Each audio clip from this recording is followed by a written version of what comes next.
Assalamualaikum warahmatullahi wabarakatuh. Bismillahirrahmanirrahim. Nahmaduka ya ghafuru ya syakuru. Mashalli wa sallim barik ala sayyidina maulana Muhammadin wa ala alihi wa sahbihi asma'in nama ba'du. Kula niki cerita ibadah sing ringan-ringan mawon. Tapi dadekno mlebu swarga. Amin. Terus kula badhe cerita siji mazhab Hasan Sadzili. Terus Hasan Sadzili niku thariqah sing dianut Gus Wafi. Kula nggih beberapa kali dapat ijazah saking Mbah Mun, saking bapak kula. Di antaranipun nggih pesen teng Gus Wafi, sebagian lewat kula ziarah teng Baruzak sih. Baruzak Termas. Abdul Hasan As-Sadzili nate pas teng dalem ditamoni pemuda. Pemuda niku ngrutu. Di kampung kami banyak maksiat, di kampung kami banyak kesalahan. Niku sepundi? Jawab Abdul Hasan As-Sadzili niku ringan. Sing jelas mboten sragen. Contohnya mboten sragen. Sakjane nggih persis, tapi zaman niku dereng ngeten sragen. Kok tenggen kula kathah maksiat ngeten-ngeten. Jawab Abdul Hasan As-Sadzili enteng mawon.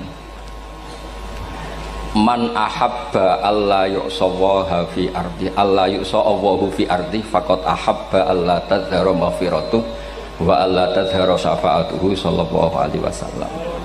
Dadi wong bayangno donya ora ana salah iku padha karo ora kepengin roh ghafure Allah Subhanahu wa taala. Mulane mazhab Sadzili paling bandel, ngurusi wong bandel paling bandel nggih mazhab Sadzili. Nangger kiai Sadzili iku ora umate macam-macam. Mulane teng Indonesia niku penak, sing keturunan putih seneng Nabi, sing ireng nggih seneng Nabi, sing ora keturunan nggih seneng Nabi. Mulane setan ku bingung. Nyongkone sing seneng Nabi keturunan putih tok, sing seneng keturunan ireng ya seneng Nabi, sing ora keturunan ya seneng Nabi, sing lakenan ya seneng Nabi. Jadi kelompok itu kathah sangat. Ini penting kalau aturaken mergi madhab Sadzili niku pancen dados pembanding madhab Sayyid Abdul Al-Haddad. Madhab Abdul Hasan As-Sadzili niku sing paling masyhur diriwayataken dening Shahibul Hikam.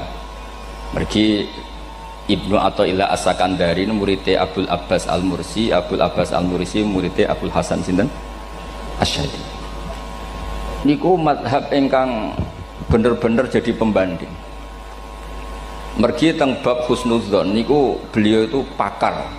Orang itu bisa yarjuwa hawal yaumil akhir. Orang itu bener-bener dibikin nyaman mbek Allah mbek Rasul. Misalnya ngeten, sampean sowan Allah iku kudu arep-arep disangoni. Kena arep disangoni berarti nganggep Allah iku medhit. Mulane tomak niku penting. Tapi mbek pangeran aja mbek wong, tapi mbek pangeran mbek. Dados limangka yarjuwa hawal yaumil akhir. Riyen niku zaman kula alit. Niku anggere ana santri lunga iku sangu sak umbalan. Mergo yakin kiai iku nyangoni. Lho diyakini nyangoni iku keren, berarti diyakini lomo. Lha kok yakin mlebu neraka, berarti nganggep Allah gak Rahman Rahim. Mulane yakin mlebu napa? Swarga. Mok modal urun maulid sak dirham ora urun malah entuk. Terus niki rontok-rontok salah tapi semoga-moga itu sepura pangeran. Nggih wau. Nak sampean bener niku sifat ghafuri Allah nganggur, nggih.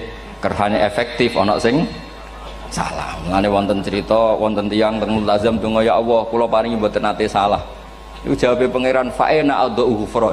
Wong ora tau salah sifat ghafur iku nganggur. Niki cerita sing sampean aja niru kula. Niki cerita ilmu. Niku mazhab Abdul Hasan apa? Asy-Sadzili. Benten madhabe Sayyid Abdul Al-Haddad itu jalure khauf. Dadi dosa gede apa cilik? Ora ana gede ora ana cilik.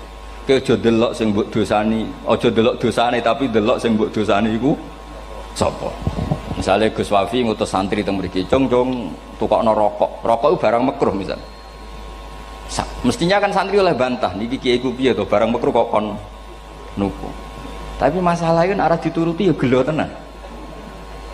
Jadi aja delok kongkonane iku penting ra penting, tapi mukhalafah iku sababul fir. Misalnya kados kula niki teng mriki kan wonten botol minuman. Cung pindah rene itu kan barang sepele. Terus sampean takok urgensinya apa ya harus dipindah. Iku santri mangkelno to. Ya dipindah wae pokoke penting nu. Menurut itu cara pandang Sayyid Abdul Al-Haddad. Ki aja geman bantah pangeran senajan to perintahe sepele. Piye-piye mukhalafah ngono iku jenenge nentang. Nah cara Abdul Hasan As-Sadzili nggih boten barang gede mbek cilik kudu ana bedane. Wong ana kabair ana saghair. Masa WA janda beda mbek goncekno ya kudu beda. Wong WA tok kok padha mbek napa? goncekno iku kudu beda, kudu ana sawair, kudu ana napa? Kabair. Tapi cara Sayyid Abdul Haddad mboten delok sing mbok maksiati iku sapa. Sehingga khazanah kita niki penuh dengan ilmu. Mulane terus wonten bab ijtihad. Ijtihad niku ruangannya luas sekali. Ya kula bolak-balik nyontokno. Kula sakniki kan jare wong akeh kiai gedhe. Jare wong akeh kula niku kiai gedhe. Nek diundang manakipan tangga yo bingung. Ora teko sawangane kiai gedhe sombong, diundang wong cilik ora teko. Teko iku mahjubno kiai sing ora tau payu. Kuwi bingung. Nyatane kula ora teko nggih do matur nuwun Gus. Athok kula mboten lakon. Nah kula teko kan mesti ordere teng kula mboten. Cara sing tok pitik gedhe nggih kula, salam templek gedhe nggih kula. Berhubung kula ora teko ngresgeni tiyang kathah. Saiki misal wonten takok, kiai gedhe diundang musala cilik kesunatan teko apa makruh teko? Cara ijtihad, cara sampean makruh teko napa kesunat? Kula misale diundang ning Sragen ning musala Penceng. Kula niku sunat teko napa haram teko? Haram ya bener lagi haram ya. Setuju haram. Mergo mahjubno ya haram setuju. Itu ijtihad. Ijtihad itu ranahnya itu karena nggak bisa ditebak. Ijtihad itu nggak bisa ditebak. Kalau gak ada cerita kata tentang ijtihad, niki betapa umat Rasulullah umat sing bejo, pilihan-pilihan ijtihadnya dibenarkan. Masyhur tentang cerita Bani Quraidah. Nabi ngendikan, engkau kue jogeman sholat asar kecuali sampai neng kampung Bani Quraidah. Ternyata kurang 2 kilo atau 3 kilo matahari itu mau terbenam. Sebagian sahabat sholat sebelum sampai Bani Quraidah karena takut sampai Bani Quraidah sudah kodok napa asar. Sebagian tetap sholat di Bani Quraidah meskipun sudah kodok asar. Ketika lapor Nabi semuanya dibenarkan. Semenjak itu ada pintu sing darani pintu napa ijtihad. Mengenai kalau bolak-balik cerita, wonten kiai nak tangkok, cung kowe ngaji mek sapa? Ngaji kalian tiang niki. Kiaimu tahu nangis mboten? Lereni ngaji mek kiai ra iso nangis, berarti atine atos. Nak Abdul Hasan Asadi takok cung kowe ngaji mek kiai sapa? Kiai fulan. Tahu guyu mboten nate, lereni kiai ra iso syukur mbok jeni. Kiai ra iso syukur kok mbok jeni. Karena itu masalah ijtihad. Dia masalah apa? Ijtihad. Ijtihad itu polanya enggak jelas. Wonten kiai ora gelem mulang wedok nggih kathah, alasane wedi fitnah. Wong pancen iman pas-pasan mawon nek wong ayu ya bingung. Tapi nak diwalik, nak kiai ora gelem mulang wong wedok, terus sing mulang wong fasik, to aliran sesat iku ya repot. Kowe ngrasa paling gak sesat. Ya sudah seperti itu masalah-masalah apa? Ijtihad. Nah, kalau tak cerita saat ini balik cerita tentang Burda. Burda nu nak ngelem Kanjeng Nabi. Niku pancen dielmoni tenan. Kalau niku Burda berjanji tiba niku setengah hafal. Pancen riyen mbah kula buyut-buyut kula niku pesene ken hafal tiba, hafal berjanji, hafal Burda. Wis mboten ngengken ngapal loh, tapi karena sering baca akhirnya hafal. Kalau beri beberapa contoh, ngelem niku nak mboten dielmoni itu kualitasnya tidak bagus. Tapi kalau dielmoni itu kualitasnya bagus. Kalau beri contoh begini. Saya itu kalau pidato atau khutbah atau ngaji, apalah terserah istilah jenengan atau ceramah. Biasanya kalau seneng istilah ngaji, niku mesti ikuti sing gampang mawon. Wa ala alihi wa sahbi ajmain.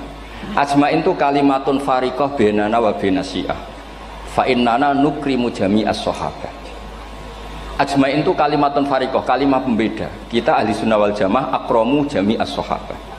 Ada kelompok sing akramu sahabian wa ahanu sahabian akhir. Sehingga ajmain itu harus kita baca. Itu karena itu kalimatun fariqah, kalimat pembeda. Kata-katanya hanya ajmain. Begitu juga berjanji. Berjanji itu nak ngelem Nabi niku wa ba'du fa'aqul wa Muhammad bin Abdullah bin Abdul Muttalib wasmuhu Syaibatul Hamdi Humidat Hisaluhus Saniyah. Karena ketika Rasulullah memaklumatkan jadi Nabi itu problemnya itu nasabnya siapa? Orang-orang yang di Palestina, di Israel, di Yordan, di Syam kalau dulu itu alamatnya Nabi itu harus turunan Ibrahim. Ibrahim sementara orang Syam menurut pengetahuan orang-orang Yahudi Syam. Maka saya berjanji menunjukkan dulu kalau nasabnya Muhammad itu ini. Terus sampai warafuhu ilal khalili Ibrahimah. Terus ila dzabih Ismailan isbatu wa mun tamah. Terus setelah itu terus beliau ngendikan wa adnanu bila raibin inda dzabil ulumin sabiyah ila dzabihi ismail nisbatu wa mun tamam. Terus ketika berjanji di Karang itu sudah ada faham-faham yang seakan-akan babahnya Nabi itu ada masalah. Terus beliau ngendikan ini Syaibatul Hamdi, Sayyid Abdul Muthalib itu orang yang ketika buka Ka'bah, buka Zamzam, saurip-uripe muji pangeran. Terus banyak lagi wasumi'a fi sulbihin Nabi sallallahu alaihi wasallam dzakarallaha ta'ala walab. Mbah yang ini bahkan dengar ketika Nabi masih di punggungnya membaca tasbih. Terus sampai fa'azim bihi min ikdin ta'allaqat kawakibud durriyah wa kaifala wa sayyidul akramu sallallahu alaihi wasallam wasitatuhumun. Nabi itu orang suci, makanya harus lewat rahim yang suci, harus lewat bapak yang suci, mbah yang suci, sampai ila Khalilir Rahman Ibrahim alaihis salam. Makanya terus dinagumkan nasabun tahsibul ula dukhulau, terus tarokus sifaha falam yusibhum aruhu min adami wa ila abihi wa ummihi. Karena kabeh sonal ismihi, semuanya itu untuk menjaga asmane Nabi Muhammad sallallahu alaihi wasallam. Kemudian Burda membentuk itu dalam bentuk nazuman. Misalnya beliau ngendikan Rasulullah itu mutiara. Jadi ketika dakwah berpola ya baik, ketika tidak berpola juga baik. Beliau cara muji Nabi faddurru yazdadu husnan wa huwa muntazimun. Namanya mutiara ketika diuntai pasti sangat indah. Tapi terus-terusannya itu wale sayang kusu qadran ghairu muntazimi. Tapi namanya mutiara, mbok berserakan pun tetap indah. Jadi unik. Berarti ketika beliau uji Nabi dakwah tertib pernah. Sholat tuh harus begini, harus begini, harus begini. Beliau sholatnya tuh makninah tertib. Tapi Nabi pernah sholat gak tertib. Duhur tuh 2 rakaat. Mana anak kiai rodok lalinan itu ya anak sana tuh. Duhur itu 2 rakaat. Tapi barokahnya Nabi duhur 2 rakaat diketahui cara sholat kalau salah itu gimana. Umpama Nabi sholatnya bener terus, itu akan kesulitan kita solusinya ketika ngalamin apa? Kesalahan. Makanya Nabi ngendikan ma kuntu ansa walakin unassali as-sunnah. Itu mestine ra tau lali, tapi didesain lali biar bisa jadi sunnah. Wonten tiyang salate suwi maca surat Baqarah. Wonten tiyang badhe njupuk wedhuse lah cara Indonesia. Bareng kesuwen diambeke mufaraqah. Walhasil Mu'ad matur Nabi, ini munafik di tengah-tengah sholat kok mufaraqah. Si penggembala unta ini juga ngeklaim, ya Rasulullah imam kita tidak benar, sholatnya kesuwen. Pikirannya wong ora bela imame. Ternyata Nabi gak belok sing ngangon. Afattanun anta ya Mu'ad. Wong imame wong seragen surat Baqarah. Wis pokoke kulo wae. Jadi Islam itu segampang itu, semudah itu. Sehingga wonten tiyang niku isane maca kulhu, rakaat ula nggih kulhu, saniyah nggih kulhu, pokoke kulhu sampai sok makmume ku mangkel. Waduh, si imam iki gak keren, mosok main apa? Kulhu. Dilaporno, ya Rasulullah ini imam yang kau tugaskan di kampung kami niku amen maca kulhu, Mam. Ditimbali mbek Nabi, kenapa kamu baca kulhu terus? Li annaha sifatullah, karena itu sifatnya Allah. Maka saya senang mengulang-ulang sifatnya. Terus kata Nabi, saya barusan dikasih wahyu Allah bahwa Allah mencintai kamu karena kamu mencintai surat Qulhu. Nah ini ijazah yang seragam ini gue maaf. Nanti mau timbang mau idza samsu kuwirat bulet nang tengah. Jajal ampun tak tes sak niki. Kiai paling pinter teng seragam kan mau idza samsu kuwirat di depan umum. Mungkin nak dhewean roh tapi nang ngarepe Habib Doa ngarepe Gus Wafi meriang nak muntir. Wah, ngoten niku kula ndek kanca niku imame level desa, bareng imami teng kecamatan salat Id. Mersiapno surat Tabarakalladzi biyadil mulk. Suwengi diapalo lanyah sampai ambeke hafid. Niku nyatane nggih malah klirune fatal, malah lali ra maca Fatihah. Saking semangate ben ketok imam keren maca surat napa? Tabar. Dadi yo ribet. Terus kula suwun seneng Nabi niku kados senenge para ulama. Niku nak nyipati Nabi niku gampang. Kula niki beto kitab Saraipun Burdah kalian Saraipun Barjanji. Niku kalau ngelem Nabi niku sederhana sebenarnya. Tapi itu yang mengena. Bisa ulang lagi niku sing mengena. Misalnya dawuh Imam sing aran Risalah Qusyariyah. Tegene Bukhari ini cerita Bukhari. Nanti semua nabi ketika di akhirat tuh nafsi. Jadi roh prahara kiamat itu pun gak dinyali mau muni nafsi. Nabi ini cek kober ngendikan ummati umat. Ketika semua nabi ku pelo wis ra iso muji pangeran, Nabi Muhammad di depan Allah tesih saged muji. Fa ahmaduhu bimahamida allamani ha rabbi. Ketika nabi lain sudah tidak punya nyali bilang alhamdulillah, Rasulullah masih punya nyali bilang alhamdulillah. Sehingga fa Muhammadun ahmadu min ghairi. Hampir semua ulama ngendikan ahmadu yang Muhammad itu af'al tafdil. Fa Muhammadun ahmadu min ghairi. Ketika nabi lain sudah tidak bisa atau tidak punya nyali memuji Allah, Nabi Muhammad masih berani memuji Allah ketika mahsyar. Karena logikanya begini, kira-kira pikirannya nabi-nabi ini wis kiamat, berarti amal wis ditutup lah, buku wis tutup. Tapi tak pikirannya Nabi Muhammad boten ngoten. Allah itu tidak diganggu oleh apapun, tidak kena atau tunduk sama konstitusi apapun. Sampean ra iso ketemu Allah, Allah nih pun akhirat, jenengan pun boleh macam-macam nih, pun tutup buku boten saged. Rahmatnya Allah tidak bisa dibatasi oleh akhirat. Saya ulang lagi, rahmatnya Allah tidak bisa dibatasi oleh akhirat. Makanya Nabi tetap berani mengajukan syafaat meskipun sudah finish, sudah akhirat sudah finish. Sehingga Nabi muji-muji Allah, akhirnya Allah ngendikan ya Muhammad irfa' ra'sak wasal tu'tah wasfa'tu syafa'. Sudah Muhammad, kamu minta apa tak kasih. Saatnya beliau minta hak napa? Syafaat, disebut maqamam mahmud.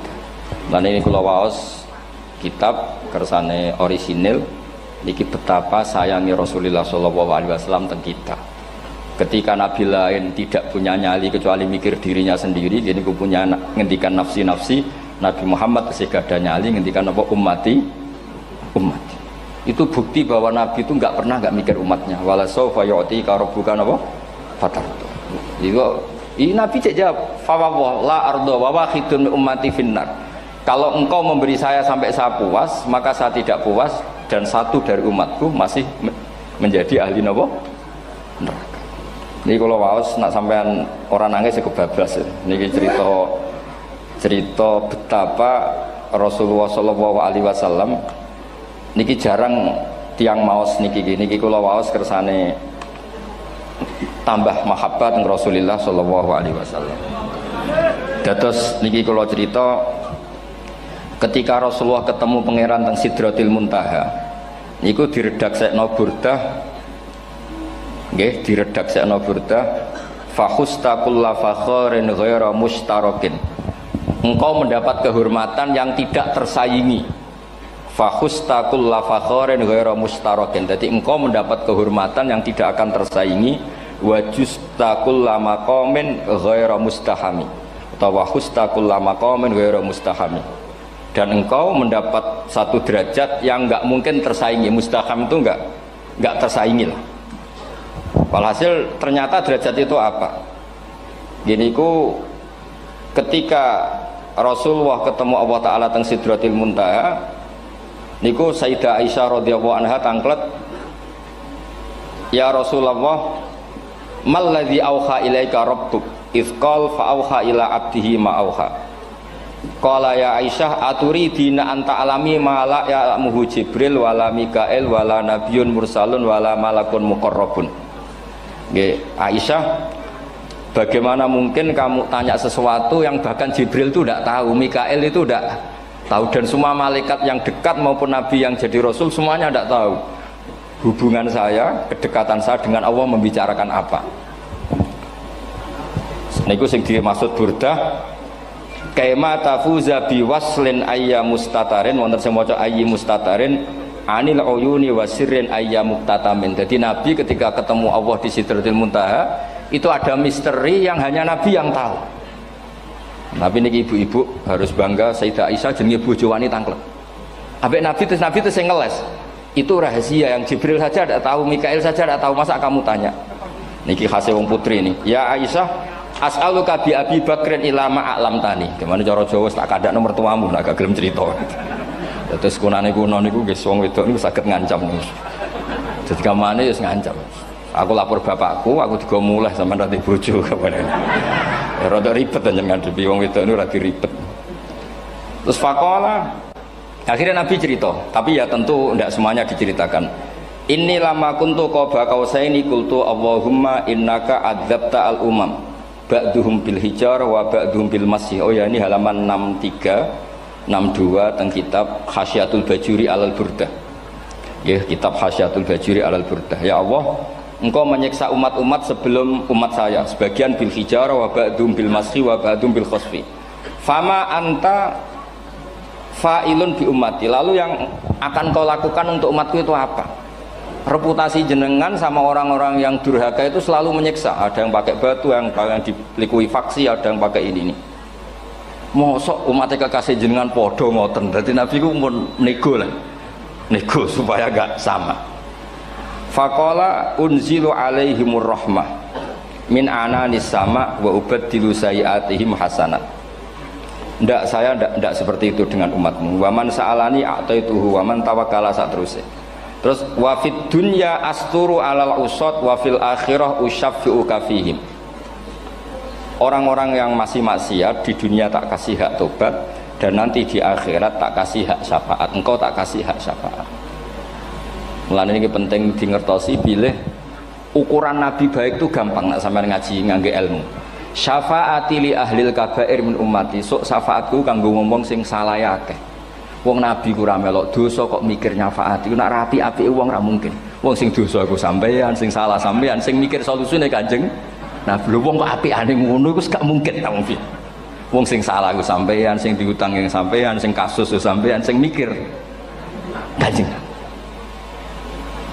Nah, itu cara ulama ngelem Kanjeng Nabi. Mulane khodam tuhu bimatihin astaqilu bihi dzunuba umrim madha fi syi'ri wal khodami. Dadi aku ngelem Nabi iku sebagai bentuk ngelem sing dadekno dosaku ben disepuro pangeran.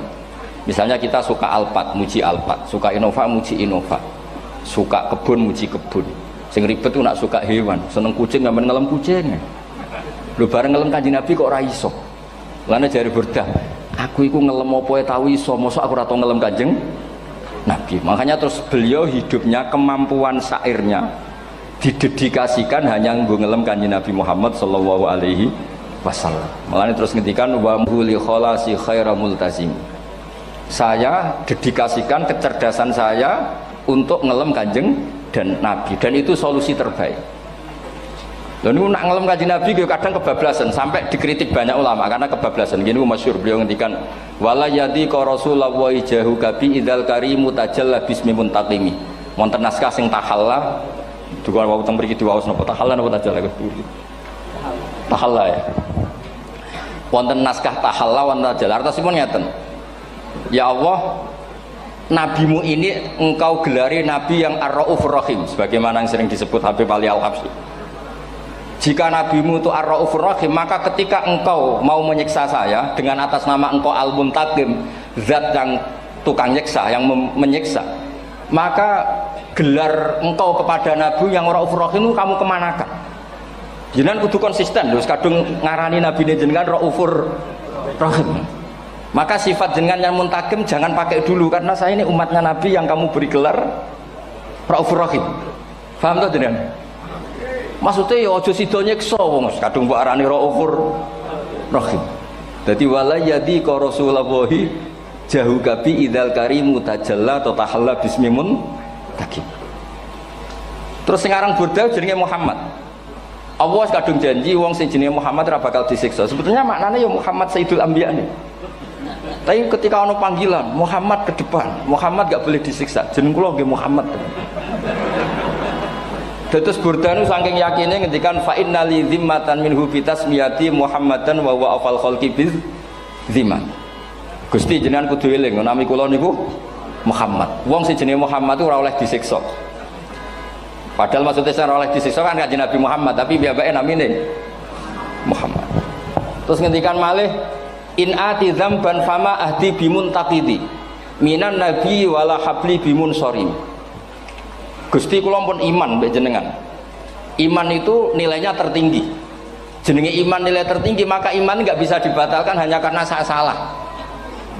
Berarti pangeran kok diruwayu dipeksa kudu ngakoni nek dene umat Rasulullah sallallahu alaihi wasallam, dan in ati lamun nekane ingsun dzamban ing dosa fama ahdi bimuntaqidin, maka perjanjian saya dengan engkau tidak boleh dibatalkan.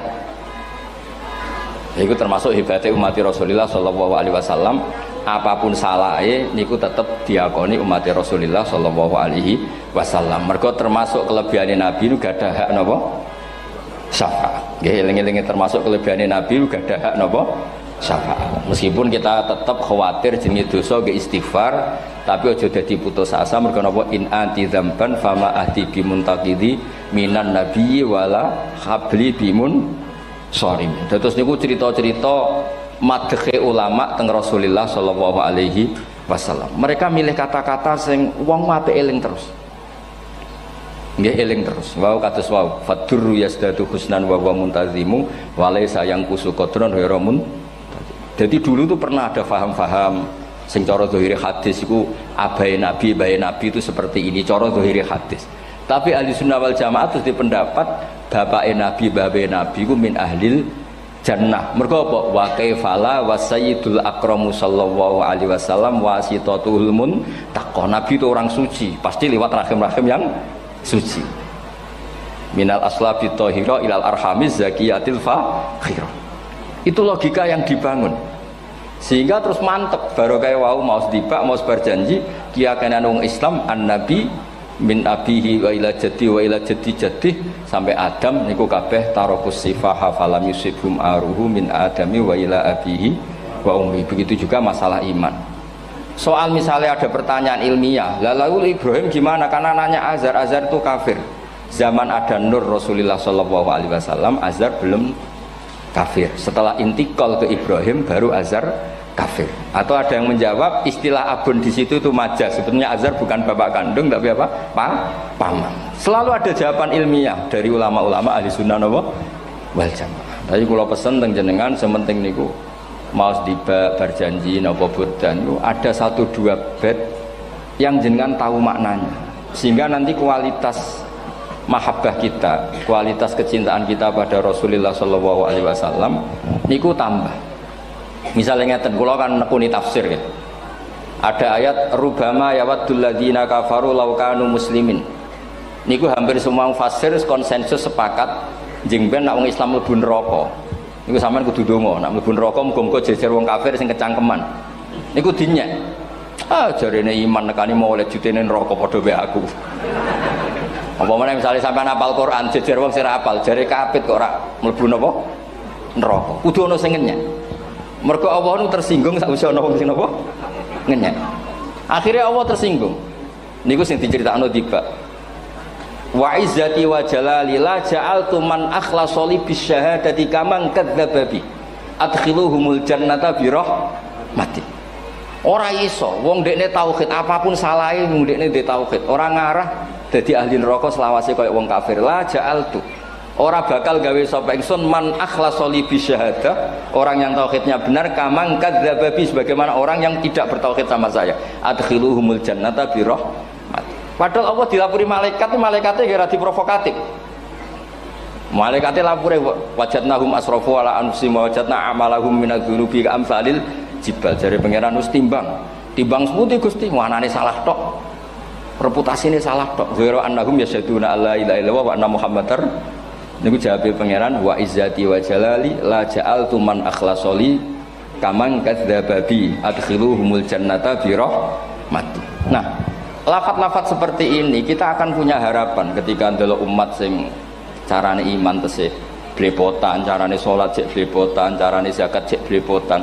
Kita selalu punya harapan barokahnya iman, barokahnya mahabbah ning Rasulullah sallallahu alaihi wasallam, mereka tambah hari tambah baik. Jangan beragama yang tidak punya harapan, karena agama ini bagi yang punya harapan. Dimangka yarjuwa wal yaumal akhir, bukan yang tidak punya harapan.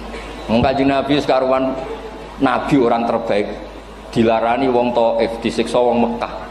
Niku malaikat usul kula siksane ya Rasulullah karena mereka menghina kekasih Allah. Mereka ada iman. Nabi masih punya harapan. Mungkin mereka ada iman. Tapi asallah ayyukhrija bal arju ayyukhrijawah min aslabihim may ya'budullaha wa la yusyriku bihi syai'an. Anak bapak orang iman, aku cek di harapan anak putune iman. Dan sedekah Rasulullah sallallahu alaihi wasallam. Sani kata bapak era poso, anaknya melok TPQ, barang poso juk gendong, akhirnya bapak izin melok poso. Bapaknya maca Quran ra tau. Bapaknya nekani wisuda anake hafid. Mulane bapak Isra kena dibentuk, ya arep-arep napa? Anake. Nah anake ora kena dibentuk ya arep-arep putune nganti Imam Mahdi turun nang ngoten pokoke agama niki limangka nayarjuwa wal yaumal akhir. Terus kula suwun sak napa madzhab Abdul Hasan Asyadzali nggih pancen madzhab niku kathah tapi kula suwun agama teng zaman akhir dawuh Mbah Mun kudu kathah rojae. Nggih mergi walladzina amanu asyaddu hubbal lillah dawuh Imam Ghazali ar-roja yuqaddam alal khauf. Mergo roja dadekno mahabbah. Orang yang punya harapan itu lebih mudah mahabbah. Dan hubungan kita dengan Allah itu hubungan mahabbah. Ini ku walladzina amanu asyaddu hubbal lillah. Saman roh anake wakal kok hubungane putus asa mesti maksudno. Tapi nek hubungane iso wae saiki nakal so ben gak. Iso wae saiki goblok so ben gak. Senajan to so ben ra terbukti lah, penting hidup itu ada harapan. Guys, penting hidup itu napa? Ada harapan. Kata ulama ngendikan afdhalul ibadah intizarul farad. Apa-apa ibadah selalu punya napa? Harapan. Terus Indonesia yang seperti ini kita berharap akan lebih baik, akan lebih baik. Wong cilik kula niku sing jilbaban mau keluarga ketok. Saniki kathah tiyang napa? Jilbaban. Cilik kula tiyang salat di masjid nggih mboten serame sekarang. Sampeyan ra iso grutu, tapi salat tok tapi atine ngene-ngene. Wah ya ribet nak ngoten sampeyan nyoal ideal nggih ribet. Pira-pira gelem napa? Pira-pira purun napa? Salat purun teng masjid. Sampeyan ndak usah memaksa ideal, wong kita ndak pernah napa? Ideal. Terus kula suwun cerita-cerita teng tiba teng berjanji bahwa Nabi sahibus syafa'ah. Nabi nu tiyang sing peduline napa ummati. Jadi ketika Nabi lain mboten gadah nyali ngadepi hisab.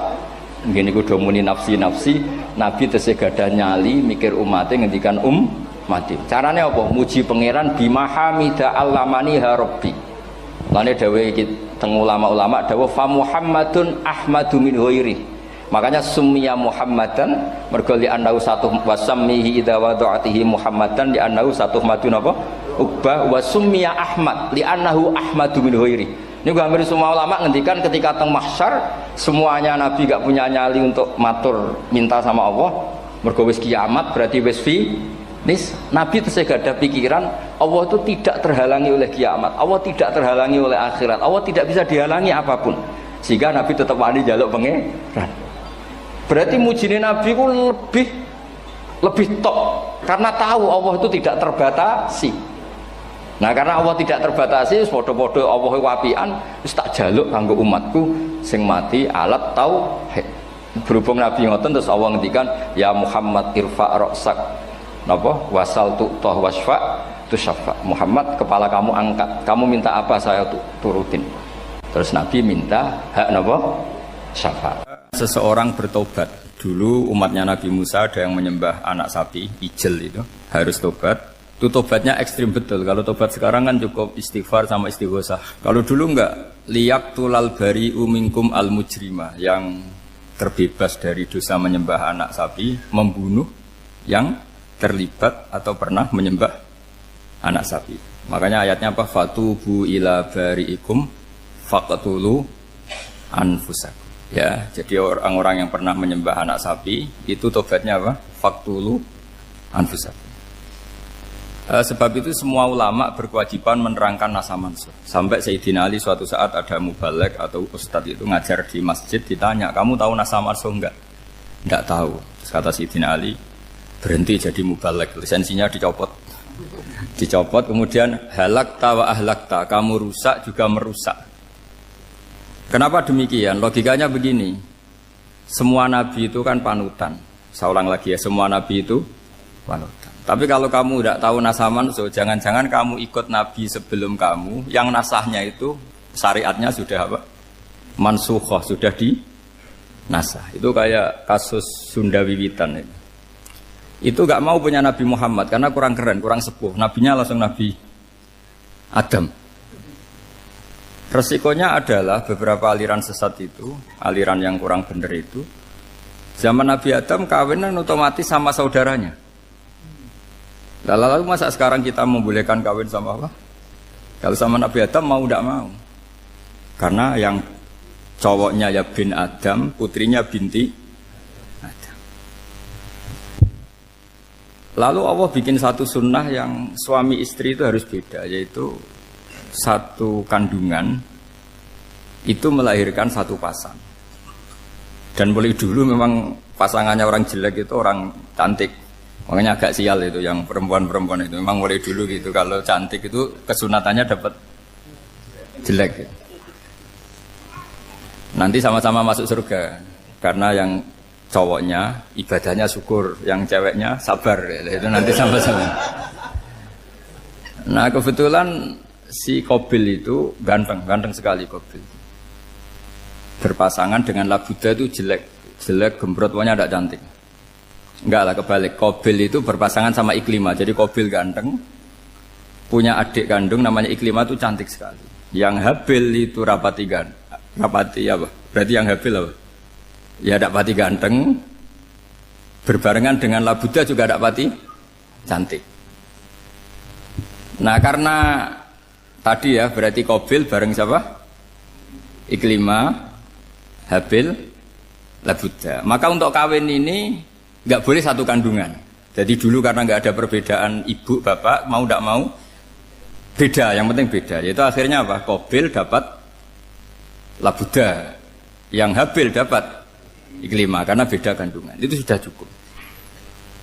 Nah, akhirnya kan nggak terima si Qabil. Masa orang ganteng dapat orang jelek. Jadi mulai dulu itu maunya orang ganteng ya dapat orang cantik, nggak terima. Tapi Allah ngatur seperti itu. Akhirnya terjadi percekcokan.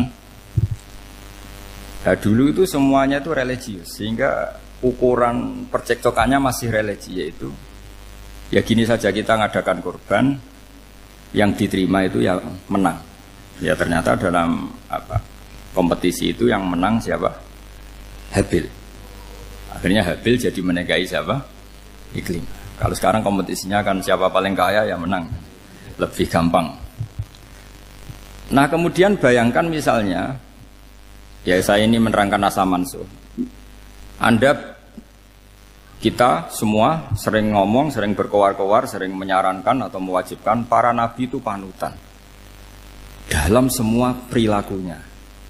Ternyata ada beberapa perilaku yang sudah dinasakh atau dihapus ketentuannya oleh syariatnya Rasulullah Shallallahu Alaihi Wasallam. Maka mengenali asa mansuh itu keharusan dalam ulumul Quran. Ya, makanya Allah mengatakan apa? Manansakh min ayatin aw nunsiha pasti na'ti bi khairim minha aw misli. Jadi saya nerangkan nasah masuk itu dua sesi. Satu sesi antar nabi, dua di internal syariatnya apa? Nah, sekali saja hari ini tok, sudah setelah itu anggap pinter sudah. Kalau sudah jangan tanya lagi. Nah, ada beberapa lagi syariat yang masalah metode. Dulu Nabi Nuh itu dibolehkan oleh Allah saking mangkelnya sama orang kafir. Saya ulang lagi, orang kafir itu kan biadab sekali, nempat buminya Allah, makan rezekinya Allah, kemudian mengkafirkan Allah. Pikirannya Nabi Nuh, orang biadab gini nggak layak hidup, itu pikirannya Nabi Nuh. Kalau dia pakai militer, tidak punya militer, ya pakai langit akhirnya. Pakai kekuatan langit, beliau berdoa, Rabbi la tazar alal ardi minal kafirina dayyar. Innaka intazarhum yudillu ibadaka wala yalidu illa fajirong kafar. Ya Allah, mereka ini orang-orang kafir, padahal pakai bumi engkau, pakai rezeki engkau, matikan semua saja. Jangan sisakan satupun. Karena kalau masih sisa, nanti anak turunnya ya gitu. Gennya gendo ya pasti melahirkan gendo. Gen, wala yalidu illa fajirong kafar. Kalau kamu sisakan pasti melahirkan generasi gendo lagi, kafir lagi. Dituruti sama Allah. Kecuali orang 80 yang ikut Nabi Nuh. Nah orang 80 yang ikut Nabi Nuh ini selamat karena iman. Maka generasi yang sekarang ini termasuk saya semua ini, semuanya turunan orang iman.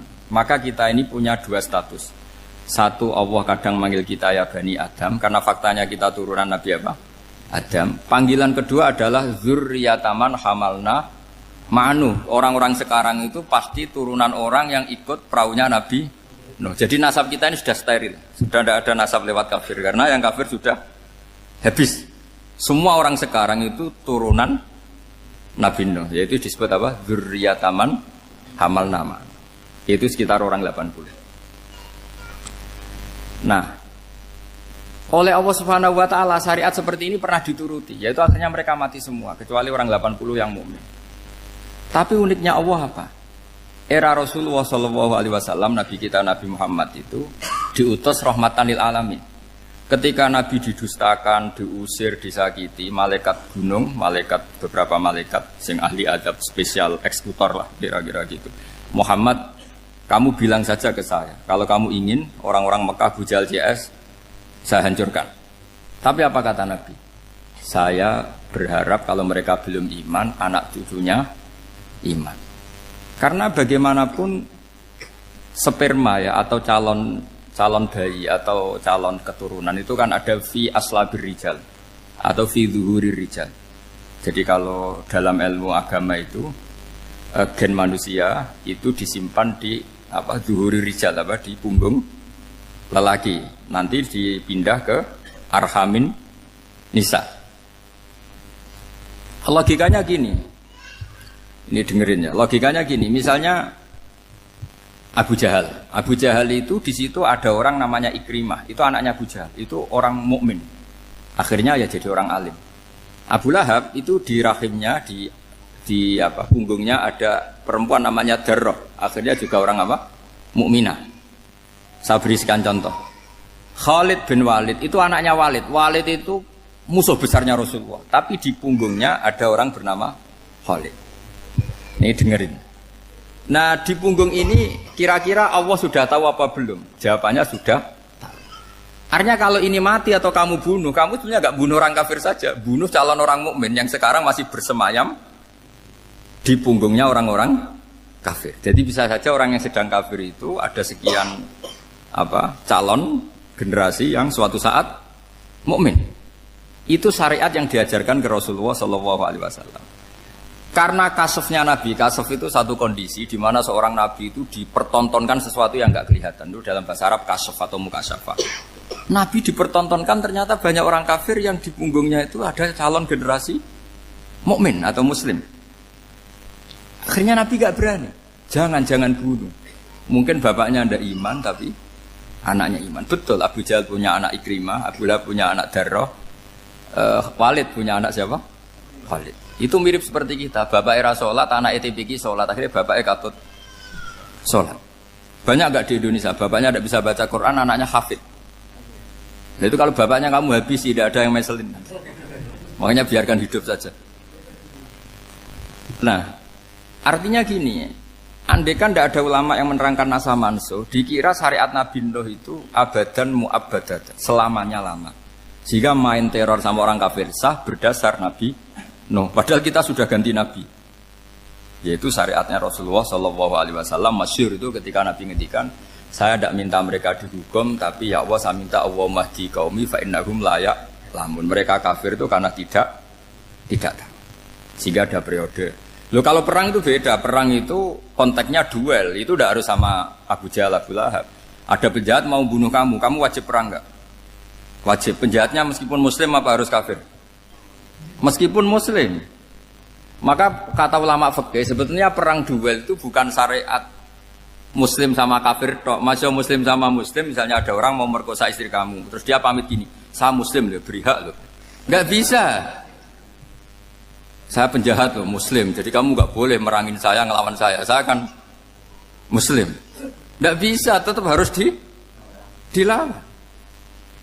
Makanya kata ulama-ulama fikih, pertarungan sama musuh itu tidak harus sama orang kafir. Orang muslim pun yang mengganggu kehormatan kita, misalnya mau merkosa istri Anda, itu harus dilawan. Makanya Nabi ngendikan, mangkutilah duna mali fahuwa syahid, mangkutilah duna harimi fahuwa syahid. Orang yang mati karena membela kehormatan keluarganya atau hartanya, maka dia mati syahid. Dan penjahat yang mati ini muhaddarun damu, diabaikan sehingga enggak kena kisos, pembunuhnya enggak kena. Misalnya ada penjahat mau bunuh kamu duel menang, kamu enggak kena kisos karena ini muhaddarun damu, diabaikan kehormatannya. Padahal dia muslim, apa? Muslim. Ini perlu. Jadi ini mengaji ini agak jelimet tapi gampang. Kan kalau paham enggak paham selesai, jadi enggak baca selesai itu. Sehingga kalau nggak ada nasa mansuh, maka orang selalu berpikir, pokoknya sementing ikut Nabi. Nah itu bahayanya kalau Anda tidak tahu detail, jangan-jangan syariat yang kamu ikuti itu syariat yang sudah berstatus mansukhoh, telah dicabut. Dan itu banyak. Makanya kata Sayyidina Ali ketika ada orang ngajar nggak tahu nasa mansuh, halakta wa ahlakta, kamu rusak dan merusak orang lain. Seperti tadi pernah ada kawin itu satu turunan, yaitu era Nabi Adam. Masa kita sekarang kawin sama satu turunan, kan nggak mungkin. Ya kan, pernah ada membumi hanguskan orang kafir, yaitu syariatnya Nabi Nuh. Itu dihapus oleh syariatnya Nabi Ibrahim dulu. Yaitu Nabi Ibrahim menghentikan apa? Faman tabi'ani fa innahu minni wa man asani fa innaka ghafurur rahim. Ya, kalau orang ikut saya ya Allah ya pasti golongan saya. Kalau yang masih maksiat, masih balelo, saya berharap engkau ampuni. Akhirnya banyak orang kafir tobat. Coba era Rasulullah itu semua orang kafir Mekah itu kafir. Nabi belum wafat. Itu sudah ada 114.000 mukmin semua. Jadi Nabi menangi mayoritas orang menjadi mukmin dari mayoritas kafir. Yaitu disebut wara'aitan nasa yadkhuluna fi dinillahi afwaja. Andai kan Nabi Muhammad pakai syariatnya Nabi Nuh, bisa enggak mengislamkan orang sebanyak itu? Enggak bisa kan? Maka ini penting mengenali nasah mansur. Jadi periode cara wong Jawa maksud no tuntas. Robila tadar itu, pasot tuntas itu, menghabisi itu habis di periode Nabi siapa? Nuh. Syariat itu sudah enggak dipakai lagi, yang dipakai apa? Faman tabi'ani fa innahu minni wa man asani fa innaka ghafurur rahim. Lah Nabi Muhammad ini nabi yang kena khitab anit tabi' millata Ibrahim hanifah. Jadi masternya Nabi Muhammad itu mentornya Nabi Ibrahim. Sehingga syariatnya ya faman tabi'ani fa innahu minni wa man asani fa innaka ghafurur rahim. Tidak syariat rabbila tadzar alal ardi minal kafirina daya. Jelas ya, jadi mengenali nasa manso itu penting sekali. Karena kalau tidak, Anda halakta wa ahlakta, kamu merusak diri kamu sendiri, juga merusak orang lain. Karena menfatwakan hukum yang sebetulnya sudah berstatus mansukho, hanya berdasar, itu kan syariatnya nabi-nabi dulu. Syariat yang apa? Syariat yang nggak pernah terhapus hanya satu, usuluddin, yaitu tauhid, itu sama. Tapi kalau syariat itu beda-beda, atau furu'iyah itu beda-beda. Itu tadi saya beri contoh era Nabi dulu kalau ada pakaian najis dipotong, dibuang. Era Nabi Muhammad dicuci. Orang kafir dihabisi oleh langit. Era Nabi Muhammad nggak boleh, bahkan didoakan Allahumma hdi qaumi fa innahum la ya'lamun. Di Qur'annya apa? Wa inna haddum minal musyrikin astajaraka fa'jirhu hatta yasma'a kalamullah summa ablihu ma'mana. Jadi kalau ada orang kafir enggak boleh main dihabisin, mereka beri peluang untuk mengkaji kitabullah hatta yasma'a kalamullah. Kalau mereka sudah berpeluang ngaji, harus summa ablihu ma'mana, harus dijamin keamanan. Ya, karena apa? Dzalika bi annahum qaumul la ya'lamun. Bagaimanapun mereka memang karena tidak tahu. Nah, kenapa tidak tahu? Enggak. Karena tadi mereka tertutup oleh kultur yang beratus-ratus tahun. Mbah-mbahnya mereka menyembah batu, menyembah berhala. Ya tahunya itu ya Tuhan. Bagaimana Anda bisa menjelaskan sesuatu yang sudah beratus-ratus tahun kan tidak gampang. Maka ada periode dimaklumi, apa? Kalau era sampean kan mosok waktu disembah saking gobloke orang, kamu lahir kan sudah nyembah Allah, tidak nyembah batu. Bayangkan kalau kamu jadi mereka. Wong perut kamu saja disuruh makan pizza sakit kok, karena saking lamanya makan sambal kan gitu. Kamu bilang perempuan Indonesia saja cantik kok, saking lamanya jadi orang Indonesia. Padahal orang Indonesia tanyakan orang Eropa, cantiknya di mana? Kamu lahir di Afrika, bilang orang Afrika itu cantik, tanyakan orang Eropa, cantiknya di mana? Hitam gitu kok.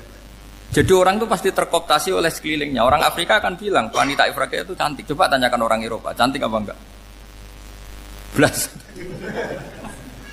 Orang Eropa yang kulitnya gitu kata orang Eropa indah, kata sampean. Koyok anaknya kebo katanya kode jadi. Jadi orang itu akan terkooptasi oleh sekelilingnya. Bayangkan kalau semua orang nyembah berhala terus kamu ndak, alasan kamu apa? Kan menentang mayoritas. Dan itu berat. Maka dimaklumi oleh Allah, dzalika bi annahum qaumul la ya'lamun fi manah panyeruarah. Nah, pemakluman ini yang mulai sekarang terkikis. Orang main pukul saja enggak mau ngaji. Enggak mau ngaji Quran secara kafah. Jadi fatwanya Islam kafah tapi ngajinya Quran enggak kafah. Ngambil 1-2 potongan ayat dipakai dalil. Jadi Islamnya inginnya kafah tapi ngajinya Quran enggak. Kalau kafah ya hafal 30 juz itu. Kalau mau ya, kalau mau kafah ya hafal berapa? 30 juz. Makanya saya sering bilang, saya sering dinasihati orang karena belum tahu saya ini hafal Quran. Bapak harusnya Islam itu kafah. Kata saya ya dimulai dari konsep Islam itu kafah dulu. Apa ya hafal Quran secara kafah. Jadi ini penting saya utarakan.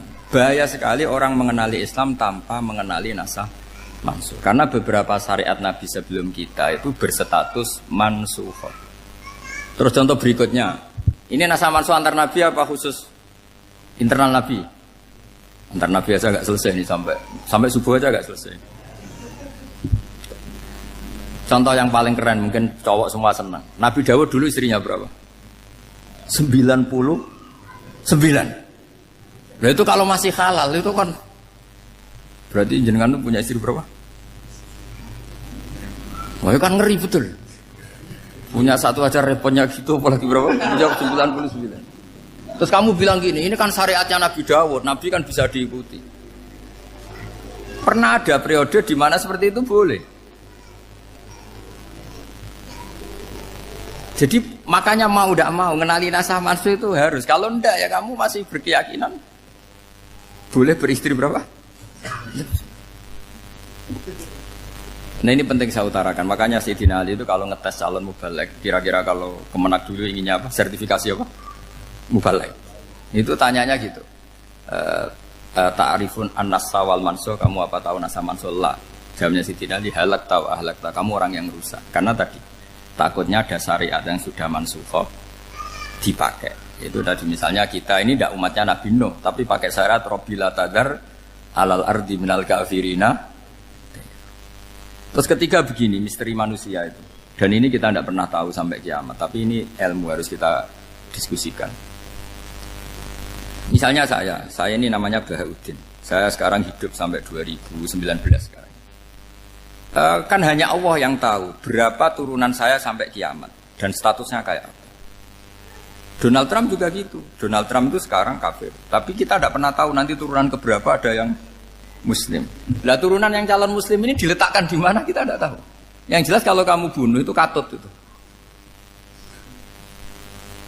Artinya gini, logika membiarkan orang kafir itu ya ada logikanya. Gitu. Logika membunuh karena mereka mau membunuh kita ya ada logika fikihnya, karena kalau kita ada membunuh dibunuh. Makanya semuanya hukum ini terus bergantung al-hukmu yaduru ma'ilatihi wujudan wa'adam. Di sini terus dipertemukan. Makanya semua nabi itu kalau yang namanya membunuh pasti pas perang saja, karena ini kondisi yang memang pilihannya hanya dua, kalau nggak dibunuh ya membunuh. Ada duel lah. Maka ini butuh kajian fikih dan orang nggak boleh subjektif dalam hal ini. Saya ulang lagi, tidak boleh subjektif. Karena tadi, orang yang kamu katakan sekarang misalnya Zaid, kamu itu bodoh sekali. Kenapa bodoh? Tidak hafal Quran, nggak pernah kuliah, nggak pernah ngaji. Ternyata Zaid ini bersemayam calon anak yang alim alama hafal Quran. Namanya Umar, tapi masih jadi sperma. Suatu saat Zaid itu punya anak alim alama. Kan banyak orang tidak bisa baca Quran punya anak hafid. Banyak nggak di Indonesia? Banyak nggak petani yang punya anak dekan? Petani punya anak dekan. Yang dekan punya anak naik kelas saja susahnya bukan main. Banyak kan? Nah ketika dibalik nanti ada dekan punya anak goblok, yang petani punya anak dekan, pinter mana?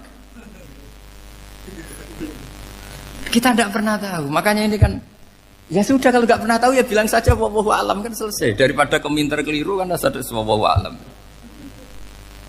Makanya cerita favorit guru saya, Kiai Haji Maimun Zubair itu punya apa namanya Kiai Zubair. Itu cerita favoritnya itu ada santri namanya Soleh. Soleh itu alim alama.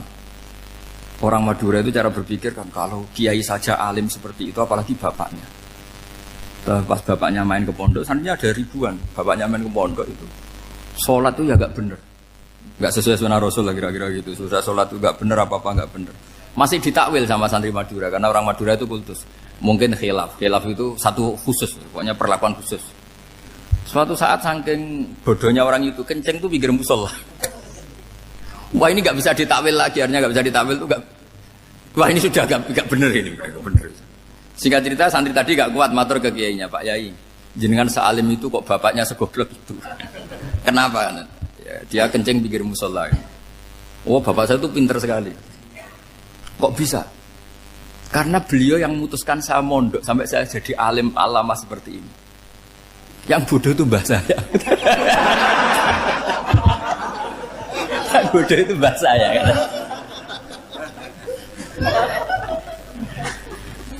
Artinya gini, sekarang misalnya Anda dekan, atau Anda rektor, atau Anda profesor, atau Anda kiai top, mubalek kondang. Anda mau balik kondang terus punya anak, gobloknya bukan main. Atau apalagi anaknya ketangkep KPK.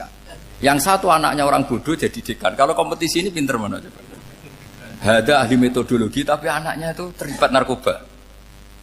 Yang ini petani utun, anaknya dekan. Kira-kira kalau dikompetisikan pinter mana? Anaknya pinter petani tadi. Yang ketika petani kamu vonis bodoh gitu. Tapi siapa tahu kalau ini menyimpan calon. Paham ya? Kita tidak pernah tahu. Makanya Quran selalu ngajari dalam ilmu sosial itu wa in adri la'allahu fitnatul lakum wa mata'un ila. Di dalam ilmu sosial itu kita harus jawab tidak tahu. Karena mudah. Makanya saya tadi pagi ngaji di direktorat saya bilang, saya pernah diprotes orang, Gus kamu udah jelas 01 atau 02. Ya saya jawab gitu. Manusia itu makhluk yang paling gak jelas gitu. Sekarang soleh suatu saat bisa saja gak soleh. Yang sedang gak soleh suatu saat soleh. Sesuatu yang mungkin rubah kok kamu fanatik itu gimana? Nalarnya itu gimana? Coba kita tahu dulu Wahsy itu pembunuh Hamzah, akhirnya mati mukmin ya enggak? Padahal orang yang sangat dibenci Rasulullah karena membunuh Sayyid siapa? Hamzah. Sa'labah yang tukang itikaf di masjid akhirnya su'ul Fatimah. Kita enggak pernah. Lah kalau enggak pernah tahu ya enggak usah terlalu fanatik biasa saja. Kayak jenengan seneng saya itu ya saya enggak tahu sampai kapan ya. Saya seneng sampean sampai kapan ya enggak tahu. Kayak suami istri itu. Pas nikah harmonis bulan madu sampai kapan bertanya. Yang jelas paling awet itu pasangan jelek itu pasti nggak awet. Makanya jadi guyonan tuh. Pasangan tuh jangan baik-baik gak awet. Kalau jelek itu awet. Ternyata maksudnya cantik sama ganteng. Itu suatu saat pasti jadi jelek. Yang jelek sama jelek pasti jelek terus. Makanya jadi guyonan. Kalau pasangan jelek itu awet katanya. Tapi kalau pasangan baik, ternyata baik wajahnya itu pasti gak awet. Suatu saat pasti jelek, tapi yang jelek awet. Karena mulai dulu ya jelek sampai itu. Awet jeleknya maksudnya bukan. Ya jelas ya. Jadi saya mohon sekali ini ilmu. Sampai ndak urusan ini bukan urusan cocok ndak cocok, tapi ilmu. Ilmu harus kita dengar bahwa syariatnya para nabi itu yang sifatnya furu'iyah, tidak usuliyah, tidak tauhid itu potensi rubah. Sehingga mengkaji nasab manusia itu satu keharusan seorang ulama. Makanya setiap ada syariat nabi hal hadis syariah mu'abbadah amla, mansukhah amla. Karena potensi itu tinggi. Kita tahu dulu semua nabi sholat menghadap apa? Baitul Maqdis. Era Rasulullah dipindah ke Ka'bah.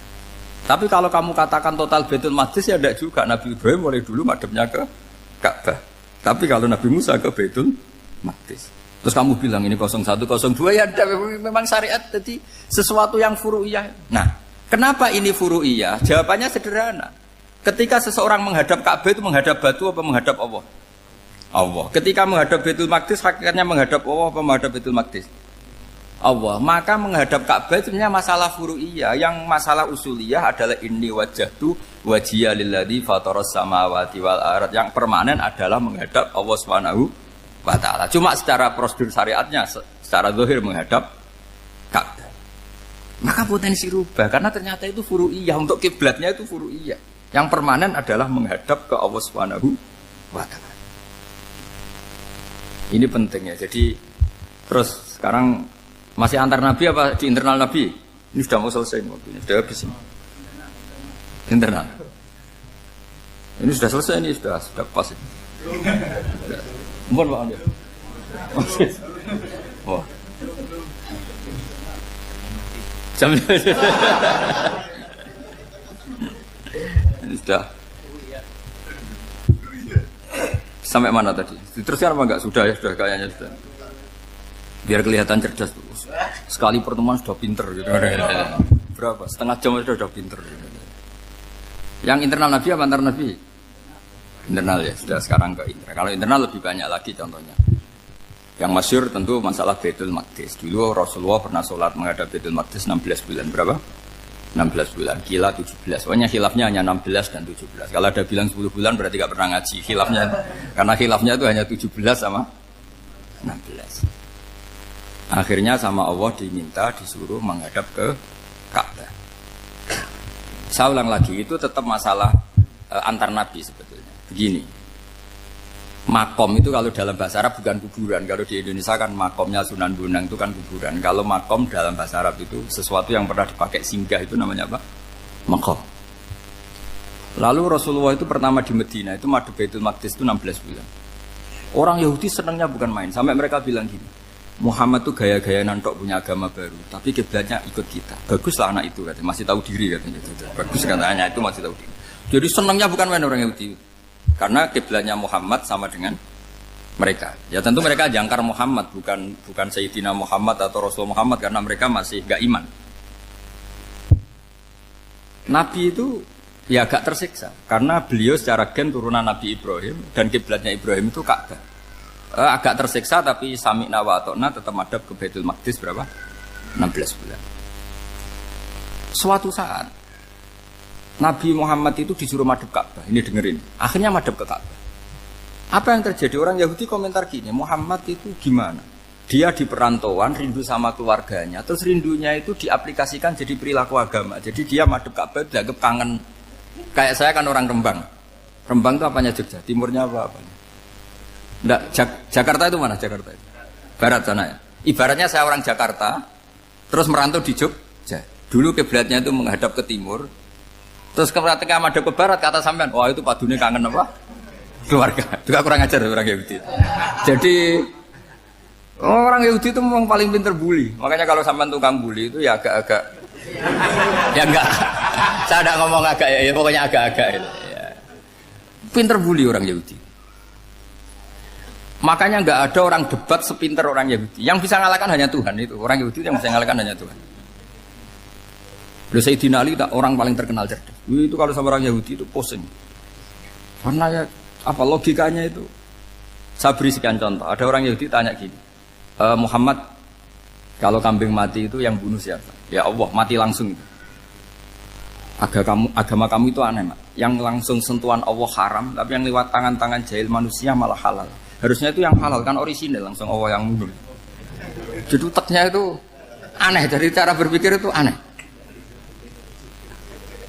Nah cara sampean ini kan, nak halal pangan kue. Tapi Nabi kan nggak boleh bertutur kata kasar gitu. Kalau yang jadi Nabi saya untalan ngono kan gitu. Tapi Nabi kan nggak boleh kasar. Jadi Nabi itu problem karena nggak boleh apa? Kasar. Kalau kita kan gampang, wis nak halal untalan kan selesai apa? Tapi Nabi nggak boleh kasar gitu. Jadi nggak Nabi, sampean itu kan enak. Mau keliru ya pantas, mau apa saja pantas. Karena kan nggak panutan. Kalau Nabi nggak bisa meluruskan kebenaran itu harus tetap sesuai akhlak. Ya jadi agak kerepotan. Makanya punya Umar alhamdulillah ada yang nggak perlu aturan itu. Jadi enak. Jadi ya itu memang aturannya harus itu. Coba Nabi itu perang tapi nggak boleh bunuh. Kayak apa susahnya? Beliau jadi sasaran tembak tapi nggak boleh bunuh. Kalau sahabat kan enak, duel, relax, santai, bisa tarung. Kalau Nabi nggak boleh. Makanya Nabi meskipun ikut perang terus gak ada sejarah orang yang dibunuh. Ya hanya satu peristiwa itu pun dibaca orang kafir, ditangkis Nabi, pedangnya kembali ke dia mati. Tapi gak ada yang Nabi. Karena Nabi kalau pembunuh nanti itu terus kayak pendekar kan susah juga punya Nabi kok. Habis perang misalnya Nabi tanya, Muhammad habis perang berapa? 1000. Ya repot juga punya Nabi mantan apa? Pembunuh meskipun yang dibunuh orang kafir, tapi kan kayak apa ya? Fitrah manusia itu akan menolak kepemimpinan orang yang gitulah pokoknya nggak bisa diterangkan itu. Makanya Nabi itu nggak pernah bunuh meskipun kayak apa musuhnya tapi nggak pernah bunuh. Untungnya di sekeliling orang-orang yang tadi. Jangan bilang tuh suka bunuh ya, pokoknya perang gitu ya. Perang dengan bunuh itu beda loh. Ya. Kalau perang itu fair apa? Fair. Sampai mana tadi? Nabi Ibrahim ya. Makom tadi saya ulang lagi. Nabi Muhammad menghadap ke Baitul Maqdis itu hanya Allah nuruti. Ini loh Nabi betul. Tahu betul bahwa di antara syariat adalah Baitul Maqdis. Karena semua Nabi pernah berkiblat Baitul Maqdis. Tapi Nabi ketika menghadap ke Ka'bah, Nabi juga dibilangin sama Allah. Ini loh syariat yang benar. Karena Ka'bah juga kiblat sing a'taku. Lebih tua ketimbang Baitul Maqdis. Maka disebut Ka'bah Atiqah. Ilal Baitil Atiq. Kalau Quran bahasakan Ka'bah apa? Wal yatawafu bil Baitil Atiq. Atiq itu tua sekali. Ya, sudah. Ketika berstatus tua itu orang Yahudi seneng, mergo roh kelirune Muhammad. Mereka nantang, Muhammad ayo debat terbuka. Nabi rawuh. Bagaimana Anda bilang Ka'bah itu kiblat tertua? Wong Ka'bah itu pertama yang menghadap sana itu ya kamu. Semua Nabi menghadapnya ke Baitul Maqdis. Terus Nabi Muhammad mulai berargumentasi ilmiah tadi. Enggak, Ka'bah itu kiblatnya Ibrahim. Jadi Ibrahim dulu itu yang mulai dulu kiblatnya itu di Ka'bah. Terus orang itu tanya, buktinya apa? Terus dijawab, fihi ayatum bayinatum maqam Ibrahim. Ternyata di situ ada jejak kakinya Nabi Ibrahim, yaitu batu yang diinjak beliau ketika bangun Ka'bah. Itu argumentasi ilmiah. Lah barang orang Yahudi kehilangan ilmu, itu gobloknya orang Yahudi. Makanya yang bisa mengalahkan Yahudi hanya Allah Subhanahu wa taala. Luang Ibrahim saja golongan kita, pengikut kita. Ibrahim itu pengikut Yahudi. Wah, itu Nabi mulai senyum-senyum, mulai tertawa-tawa. Wah, itu goblok, orang terdidik. Karena itu ibaratnya kayak kamu bilang Soekarno itu pengagum Puan Maharani. Kira-kira seperti itu. Soekarno itu pengikut Puan. Karena Yahuda itu Yahuda bin Yakub bin Ishak bin Ibrahim. Saya ulang lagi ya, nasabnya Yahudi ya Pak. Yahuda bin Yakub bin Ishak bin Ibrahim. Jadi Ibrahim itu mbah keempat dari Yahuda. Tapi karena mereka kalah debat, Ibrahim itu pengikut Yahudi. Itu sama dengan bilang apa? Soekarno itu pengikut Puan Maharani. Itu kan jadi aneh. Atau Gus Dur pengikut Mbak Yeni. Atau Basim Asari pengikut Mbak Yeni. Itu kan aneh. Wah, akhirnya sama Allah diingatkan. Makanya ada ayat ha antum haula hajjatum fi malakum bi ilm falimatu hajuna fi ma laysa lakum bi ilm. Perjanjian debat ini semuanya harus ilmiah. Tapi kenapa perdebatan Anda malah ndak ilmiah? Akhirnya orang Yahudi iftadohu, malu semua. Wah, semuanya Muhammad. Itu satu-satunya kekalahan orang Yahudi. Tapi ayat-ayat seperti ini itu enggak populer. Ayat ha antum haula'i hajjatum fi malakum bi ilm falimatu hajuna fi ma laysa lakum bi. Jadi Islam, betapa hebatnya Islam. Kalau debat harus ilmiah. Dan Kanjeng Nabi menantang, ini perjanjian kita debat ini ilmiah. Kenapa sekarang jadi tidak ilmiah? Yaitu kamu mengatakan Ibrahim itu pengikut Yahudi. Padahal Ibrahim dengan Yahudi itu dulu Ibrahim. Makanya ya semat kalah, Mat. Tapi tetap ra Islam. Tapi nah, makanya terus Ka'bah dibuktikan ketuaannya lewat apa? Fihi ayatum bayinatum maqamu Ibrahim. Itu bukan makam kuburan. Karena makamnya Nabi Ibrahim tetap Hebron, tengguni Palestina. Kira-kira itu Palestina. Jari Israel yo ning Israel, mbah menang di. Jari ning Israel yo ning Israel, jari Palestina ning. Saya pernah ziarah ke sana di Hebron. Di makamnya Nabi siapa? Ibrahim. Jadi jelas ya. Jadi nasa mansuh itu ketentuan yang dikehendaki Allah Subhanahu wa taala untuk menguji loyalitas manusia, menanggalkan semua akalnya. Makanya saya mohon sekali siapapun yang ngaji saya dimanapun, sekali-kali manusia itu harus menanggalkan akalnya. Sekali Anda pakai akal, maka Anda akan ingkar dengan nasa mansuh. Nasa mansuh itu hukum yang direvisi, yang dibatalkan. Makanya orang Yahudi lagi-lagi pinternya orang Yahudi. Merovokasi orang-orang yang Islamnya belum kuat, diprovokasi gini. Ungzuru ila Muhammadin tahayyara fi din yukhillu yawman wa yuharrimu ukhra. Lihat itu Muhammad, dia kebingungan cara beragama. Kadang bilang A, besok bilang B. Jadi nasa mansub dianggap satu bentuk kebingungan. Gak kurang ajar tapi. Wah, akhirnya sebagian orang yang murtad. Makanya nasa mansub itu satu peristiwa yang menjadikan banyak orang murtad. Karena diprovokasi orang Yahudi bahwa itu bentuk kebingungan Muhammad. Akhirnya terus saya qulu sufa minan nasi ma wallahum angqiblati mulati kanu aliyah. Nah, kelirunya orang Yahudi adalah ternyata nasa mansuh yang dipilih Rasulullah itu semuanya ada di Taurat dan Injil. Termasuk di Taurat dan Injil disifati dan Nabi yusolli ilal kiblatin, bahwa Nabi ini akan bersolat dengan dua kiblat. Makanya tetap ditantang. Qul fa'tu bit-taurati fatluha in kuntum shadiqin. Kalau kamu tidak percaya bahwa saya ini orisinil, ayo bareng-bareng mengkaji Taurat. Tapi mereka tidak siap mengkaji Taurat. Karena Taurat semuanya mendukung Rasulullah Muhammad SAW. Fatluha in kuntum shadiqin. Makanya ini penting sekali ngaji. Jadi perdebatan itu macam-macam. Dan itu pinternya orang Yahudi. Ungzuru ila Muhammadin tahayyara fi dini yukhillu yawman wa yuharrimu ukhra. Ini penting sekali. Makanya nasa mansuh itu uji loyalitas. Itu Imam Malik kalau mencontohkan ke Imam Syafi'i. Saya berisikan contoh fikih. Ini saya melanggar waktu ini. Ini sudah berapa? Saya yang tidak mengesahkan diri saya. Ya misalnya ini ya, ini kertas sak bawa ya, ini kertas sak bawa. Terus ini tak kasih uang misalnya, uang 100.000.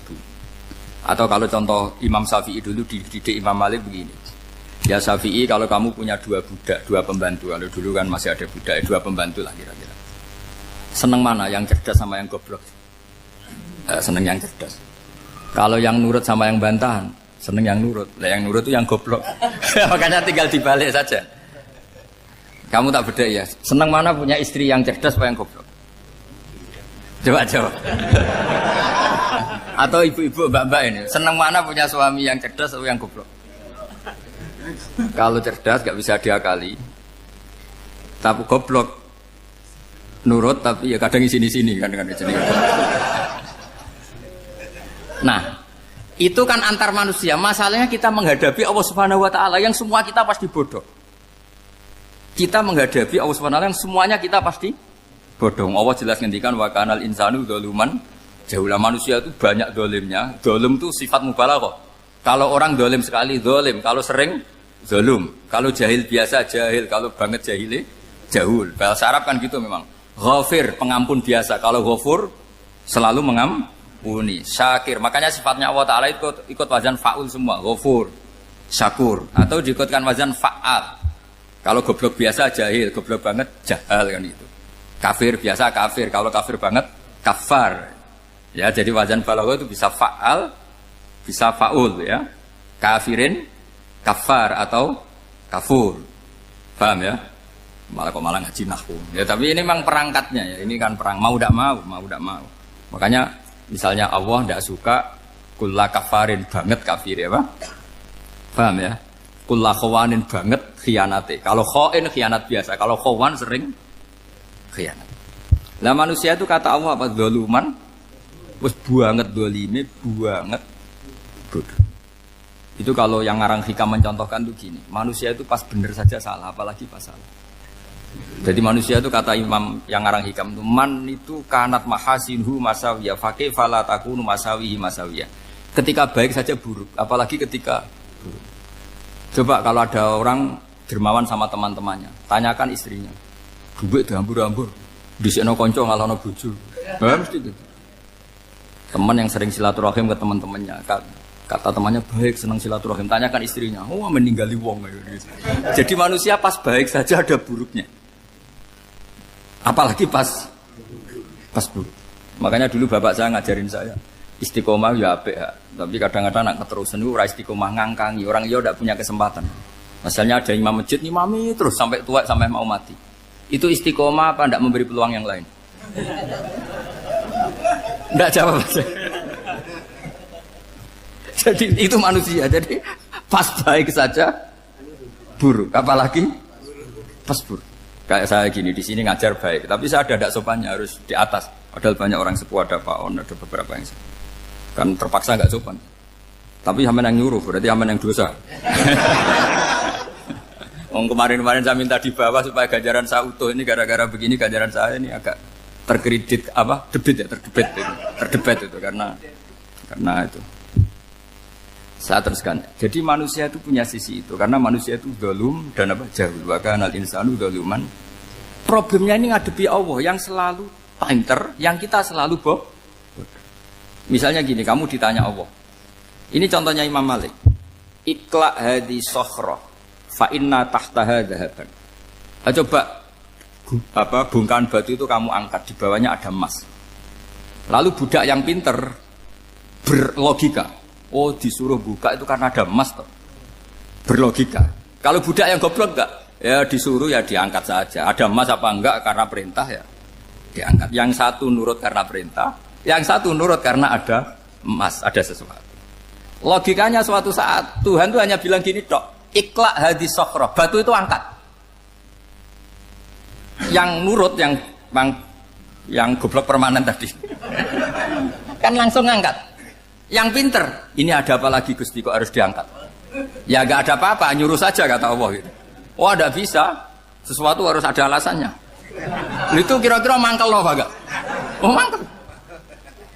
Nah, logikanya manusia seperti itu. Makanya dua murid pinter, di rakyat pinter, presiden ya susah mesti demo. Goblok ya susah di sini wong. Itu kan nggak ada pilihan. Memang manusia itu nggak ada pilihan. Nah sekarang masalahnya gini di fikih ini saya kembali lagi ke fikih. Pertanyaannya secara fikih begini. Misalnya iddah. Iddah itu seorang perempuan ditinggal mati suaminya atau ditinggal atau cerai. Itu kan ada namanya apa? Iddah. Iddah itu memastikan apa tujuannya? Memastikan rahim itu steril dari mani atau sperma zaut awal. Supaya nanti kalau dinikah orang lain tidak terjadi ikhtilatul ansab, nasab. Oke, berarti iddah kita beri argumentasi secara ilmiah li baro'ati rohmi. Jadi misalnya Zaid menceraikan istrinya Sri dalam keadaan masih bisa haid. Iddahnya 3 kali masa suci. Wal mutallaqatu yatarabbasna bi anfusina salah satu guru. Lalu karena secara teori medis kalau haid berarti bukti tidak hamil. Apalagi kalau haidnya terulang-ulang sampai 3 kali pasti tidak hamil. Sehingga kalau nanti dinikahi orang lain pasti kalau ada anak ya anaknya zaud sani atau zaud kedua. Berarti alasan iddah li baro'atir rohmi. Oke, kita sok pinter, sok bijak. Pertanyaannya adalah, sekarang sudah baru 1 bulan, suaminya di Malaysia, nggak pernah ngumpuli. Dicek di medis juga berbukti tidak hamil. Apakah boleh tanpa iddah? Semua ulama mengatakan tidak boleh. Tapi ini kan rahimnya jelas bersih. Ya karena iddah itu nuruti perintah pangeran, pokoknya tetap iddah. 3 kali masa suci. 3 kali masa suci atau masa haid. Itu ada perdebatan ulama. Tapi kan ini terbukti bersih, Gus. Meskipun terbukti bersih, kata Allah harus iddah 3 bulan atau berapa? Kira-kira 3 bulan, 4 bulan ya tetap harus iddah. Kowe milih mana? Sok pinter, Gusti. Berhubung ini. Pangeran mbok terangno gitu. Berhubung.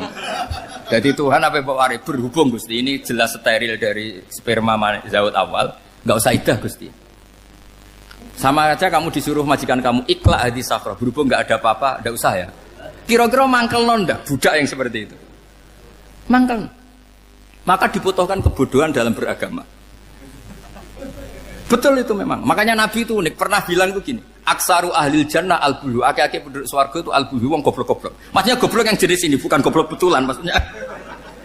Maksudnya goblok jenis ini itu ya tetap pinter, tapi pinternya dibuang, pura-pura goblok demi sami'na. Jadi saya misalnya kok pinter dan goblok tadi sekaligus, pinter dan goblok.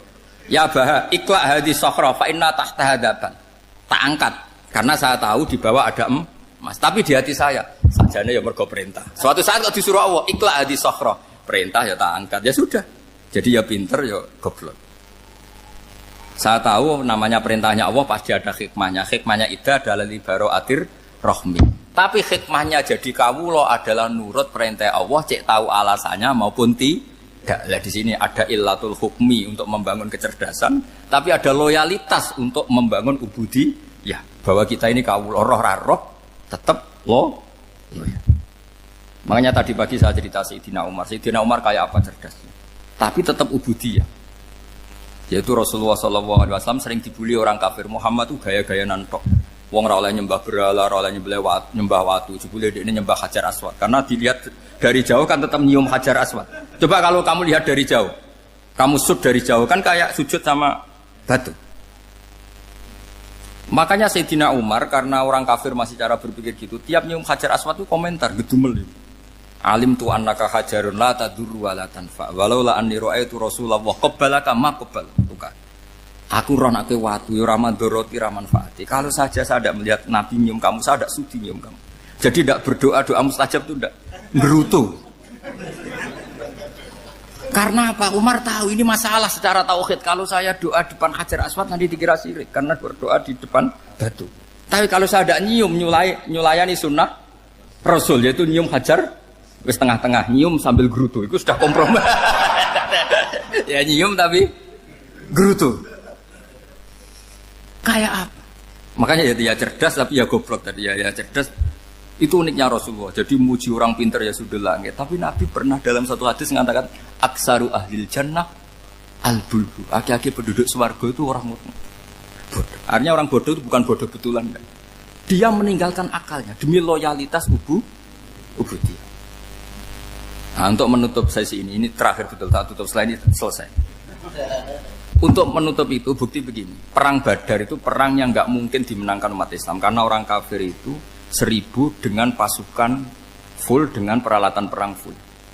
Rasulullah itu tahun kedua Hijriah itu pasukannya hanya 313. Itu pun pedang itu untuk orang 5 itu hanya ada pedang 1.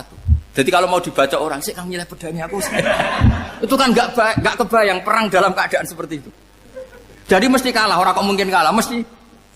Tapi Nabi tetap bilang, saya ini disuruh Allah perang, ya harus berangkat. Yaitu perang Badar. Kata para sahabat, ya Rasulullah ini nggak masuk akal, sudah nggak usah perang, ini nggak masuk akal, mau setor nyawa. Sudah gitu dadaan, nggak ada persiapan. Lucunya apa? Sahabat itu ketika Nabi tetap berangkat. La akhrujanna walau waqti. Nabi menginginkan saya tetap berangkat meskipun sendi. Setelah Nabi berangkat sekian meter, tuh sahabat ikut semua. Kata Nabi, lah kamu kok ikut? Ya ikut saja. Kata kamu mesti kalah. Ya anggap saja setor nyawa. Demi loyalitas pada jenengan. Itu makanya nggak ada periode sebaik periode sahabat. Tapi yang gerutunya jalan. Karena gerutu ini bawaan ilmiah. Makanya kita loyal sama presiden. Tapi yang nggak cocok ya gerutunya jalan. Tapi bawaan mencintai Indonesia tetap jaga stabilitas. Itu bawaan cinta Indonesia, bukan cinta pejabatnya kadang. Gerutunya jalan. Tapi bawaan loyal sama Indonesia tetap mengaku. Bawaan loyal sama Rasulullah tetap ikut perang. Bawaan akal karena nggak masuk akal ya gerutu. Dan itu uniknya Quran itu mengapresiasi itu dan dianggap nggak masalah. Saya bacakan ayatnya. Kama akhrajaka rabbuka min baitika bil haqq wa inna fariqam minal mu'minina lakarihun yujadilunaka fil haqqi ba'dama tabayyana ka'annama yusaquna ilal mauti wa hum yanzurun. Peristiwa Badar ada peristiwa kamu itu keluar untuk perang. Sahabat kamu ngikuti, tapi mereka lakarihun, enggak senang sebetulnya. Karena enggak masuk akal. Ya gremeng tapi ya derek. Yujadilunaka fil haqq, mereka mendebat kamu dalam kebenaran. Jadi ya Rasulullah wong perang karuan kalah jenengan lakoni alasane nopo? Lah kok melok? Ya saya harus ikut jenengan kan jenengan Nabi. Itu unik. Kalau orang sekarang mana mau, kalau gak masuk akal gak mau melakukan. Coba misalnya istri kamu belajarnya dikurangi. Anggap saja petualangan latihan hidup di masa lalu. Gak mau. Padahal petualangan itu hal yang indah. Petualangan itu kan hal yang indah. Kan gak mau. Oh ngirit aja alasan. Tapi lucunya kalau dijak camping bermiskin-miskin di hutan mau. Karena karpe dhewe, tapi tak suami yang ngongkon. Ayolah seminggu ini kita model miskin, anggap saja petualangan masa lalu. Enggak mau. Karena pinter, apa? Coba kalau bodoh. Ya ngono ya apa-apa Mas. Tapi resiko nak bodoh, pas kamu sakit ya dibiarin. Karena dia melihat sakit kan biasa, namanya manusia. Makanya ini pilihannya susah, hidup itu masih susah makanya ini. Jadi uniknya Quran gitu. Quran itu membolehkan psikologi manusia. Makanya Allah ngendikan kutiba alaikumul qital wa huwa kurhul lakum. Ya saya tahu kamu tidak suka perang. Allah yang ngakui bahwa kurhul enggak apa-apa. Tapi ketidaksenangan kita harus dilawan demi mengikuti Allah dan misalnya perempuan Allah juga gitu. Wa ashiruhunna bil ma'ruf. Gauli istri kamu muamalah secara baik. Kata Allah fa in karihtumuhunna fasa antakrahu syai'a wa ja'alallahu fi khairan katsira. Mungkin ada watak yang kamu tidak suka, tapi di situ ada kebaikan. Allah ngaku yang namanya suami mesti ada watak yang enggak suka dari istrinya. Juga sebaliknya lebih banyak lagi yang suami istri kamu enggak suka watak kamu. Juga enggak suka hidung kamu, wajah kamu banyak lah yang enggak disuka. Tapi demi kestabilan negara suami istri ini, mereka loyal, justru itu bagus. Maka jagalah ilmu, juga jagalah loyalitas. Itu yang perlu saya utarakan. Jadi makanya agama ini dibangun dua. Satu kecerdasan hikmah, yaitu ya al-hukmu ya duru ma'ilati wujudan wa adaman. Tapi juga ada ubudiyah, bahwa agama ini milik Allah. Maka sami'na wa adaman. Karena begini logikanya, saya ulang lagi masalah batu. Iqla hadis sokhra fa inna tahta hadaban. Terus saya angkat. Pembantu saya ngangkat. Dia saya gaji atas nama apa? Nurut kan? Atas nama menemukan emas apa atas nama nurut? Menurut, karena emas itu juga penemuan saya, milik saya. Ngangkat batu yang nggak ada emasnya juga atas nama nurut. Jadi rapot yang saya berikan ke pembantu saya itu tentang nurut dan tidak nurut. Saya kan tidak peduli dengan cerdas dan tidak cerdas. Itu kan tidak sesuatu yang menguntungkan saya. Nah Allah juga gitu. Kecerdasan kamu, pinter kamu itu tidak menguntungkan Allah Subhanahu wa Ta'ala. Karena Allah itu tidak butuh pinter kamu, cerdas kamu. Allah hanya butuh mental ubudiyah kamu. Makanya Allah mensifati nabinya hanya subhanalladzi asra bi abdihi, karena status tertinggi manusia adalah sifat Nah, makanya ya Tuhan nafsul mutmainnah irji'i ila rabbiki radhiyatam mardiyah fadkhuli fi ibadi. Berstatuslah sebagai hamba baru wadkhuli jannah. Nah, kalau kamu berstatus hamba ya harus baik, enggak usah kakek bantah. Coba kalau kamu rasional, ya Allah kenapa bikin surga nanti-nanti? Engkau kan bikin sekarang, ngapain repot-repot nanti? Jadi kacau semua agama. Makanya yang perlu didahulukan adalah status ya Tuhan nafsul mutmainnah irji'i ila rabbiki radhiyatam mardiyah fadkhuli fi ibadi. Masuklah berstatus sebagai hamba saya. Khasnya hamba tadi, ya cerdas karena semua yang diperintahkan Allah pasti ada hikmahnya. Tapi kecerdasan ini kadang kita tinggalkan demi loyalitas ubudiyah. Terus ngoten mawon kula ngapunten ingkang kathah, mugi-mugi niki barokah. Wassalamualaikum warahmatullahi wabarakatuh.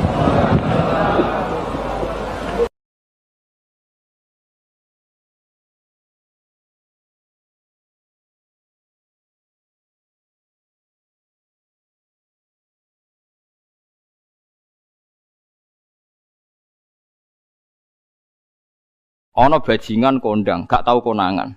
Atau koruptor paling gampang. Koruptor urung ketangkep KPK.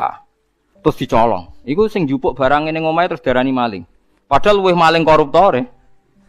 Dieling-eling nggih, kula baleni malih iki pentinge ngaji ya. Dadi aja geman iktimat mbek barang sing ora wujud. Demokrasi itu tidak wujud. Hak asasi manusia ya tidak wujud. Ini tidak bisa Anda buat pegangan supaya nak ketemu Allah Subhanahu wa taala. Mergo barange ora wujud. Dadi kabeh ning donya iki liyane manungsa udah sering maca tasbih, sering salat. Ya kowe ora roh. Kowe ora usah takok carane. Kados kowe iman nak gedang ana gizine, sego ana gizine. Kowe ora tau takok kan manggone endi carane piye. Dadi kabeh manuk, kabeh kewan malah maca tasbih. Sing ora jelas ya manungsa niku separuh maca tasbih, separuh ora. Nak kabeh kewan maca tasbih. Kowe ora usah takok ora carane piye terus bahasane piye. Wong dikandani kok malah takok carane, iki malah lucu. Mulane terus dadi anekdot masyhur iku. Maksiat tetep maksiat, setan wae roh maksiat. Lah umume setan iku nek ana maksiat iku seneng kecuali sitok nyelingkuhi bojone setan. Wah, nek iku setan lah ngamuk. Dadi satu-satunya maksiat yang setan pun ndak seneng iku nyelingkuhi bojone setan. Iku Allah ya ora seneng, setan ora seneng. Iku satu-satunya contoh maksiat sing setan pun ndak seneng. Lah guyonan ngoten niku penting karena itu tadi. Hukum itu kalau nuruti pandangan manusia dawuh Imam Syafi'i iku ruwet. Mergo al-qaulu qaulu sahibil ya. Angger sing nyekel sawangane sing duwe. Dadi kados koruptor sing donyane akeh, duwe alpat macam-macam itu nek ana sing nyolong sepeda montore sawangane ya salah. Padahal ini dhewe hasil colong. Nah, tapi ki bener nyolong ya keliru, nyolong kok bener. Ya wis ngono agama wis ngoten iku. Lah mulane walillahi mulkus samawati wal ardh. Assalamualaikum warahmatullahi wabarakatuh. Bismillahirrahmanirrahim. Nahmaduka ya ghafuru ya syakuru. Mashalli wa sallim barik ala sayyidina maulana Muhammadin wa ala alihi wa sahbihi asma'in nama ba'du. Pun kula terangno kados adate ulama-ulama riyen nggih. Dados pertama jenengan iman nek Allah niku wajibil wujud. Eling-eling nggih. Awal kita iman Allah wajib napa? Wujud. Dadi fawwau maujudun qadimun napa? Bagi mukhalifun lil khalqi bil itlaqi. Jadi intinya iman itu harus pada sesuatu yang wujud. Asy'. Lah wujud yang paling awal itu Allah Subhanahu wa taala. Terus liyane niku mboten wujud. Niki kula gadah cerita sithik niki kula haru tenan roh cerita niki. Ada seorang demokrat sejati. Orang yang sangat-sangat membela demokrasi itu akhirnya dia masuk Islam. Ketika masuk Islam itu alasannya sederhana. Demokrasi itu ndak sayun maujud, ndak sesuatu sing wujud. Kok tak bela-belani nganti mati ku lha opo? Sebenarnya aku nak ning akhirat iku mahwa demokrasi. Dadi dekne tobat akhire. Engko aku nak mati demi demokrasi. Terus demokrasi dhewe enggak sesuatu sing wujud. Apa iso nyafaati aku? Lah ini yang konco-konco mahasiswa atau LSM atau siapa saja harus mulai mikir. Jadi banyak kita itu ngimani sesuatu sesuatu itu tidak wujud. Tapi demokrasi itu makhluke piye rupane. Nah Nabi Muhammad jelas orangnya ada, figur yang ada. Jadi bisa memperjuangkan kita nanti di akhirat.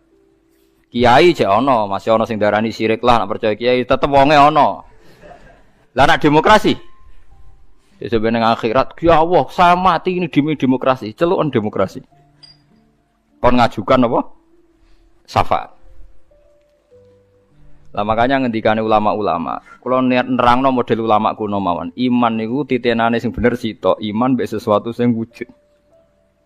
Demokrasi itu tidak wujud. Ijtima iftirak juga tidak wujud. Jadi keliru misalnya ini kalau nate ngaji filsafat yang Islam sing alim-alim kados Ibnu Arabi kados. Kalau orang Kristen bilang Roh Kudus, Jibril atau Roh Kudus Allah itu bersemayam di Isa, gara-gara ada istima terus jadi Tuhan. Istima itu ya ada wujud. Iftirak juga ada wujud. Rungokno tenan iki. Misalnya ini HP, ini yang saya pegang tangan kanan apa? HP. Yang saya pegang tangan kiri ini amplop, pulpen mon gampang. Amplop mari darani dhuwit niku, repot teng Indonesia nih. Padahal kalau di amplop gue batas kitab. Lha nggih, amplop kula niku tulisane ku naskah. Kula nak sinau teng kitab-kitab anen niku kula kutip teng amplop teng kitab. Mboten kados amplop Ruhin. Dadi wis ora sugih tapi amplop isine napa? Dhuwit. Nah kula isine naskah. Ya ini HP ya, di tangan kanan saya namanya apa? HP. Berarti HP maujud. Mon mikir lenan mon, HP ini maujud. Tangan kiri kula pulpen. Pulpen ini maujud. Ketika bertemu orang menyebut ijtima. Lalu ijtima itu wujud enggak? Enggak kan? Ketika saya pisah namanya iftirak. Jadi fal istima wal iftirak amroni nisbiyani la wujuda li dzatihima. Jadi jenenge kumpul lebih pisah itu sesuatu yang tidak ada. Sing ana ya HP, nak nempel jenenge kumpul, nak pisah jenenge pisah. Lah bela hak asasi manusia yang ngoten niku, nak bela wong jenenge hak asasi manusia. Nak nginjak wong jenenge nginjak hak asasi manusia.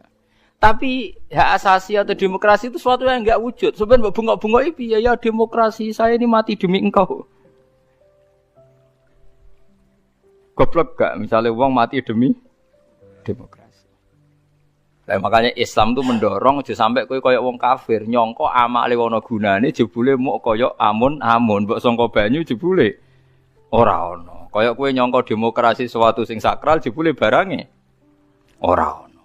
Beda bela Nabi Muhammad, bela Imam Ghazali, bela ulama-ulama, piye wae ana wujude. Paham nggih? Nah ana wujude ana kemungkinan ana komunikasi, ana saling tolong. Ada wong mati demi nyari makan, sego ana wujude.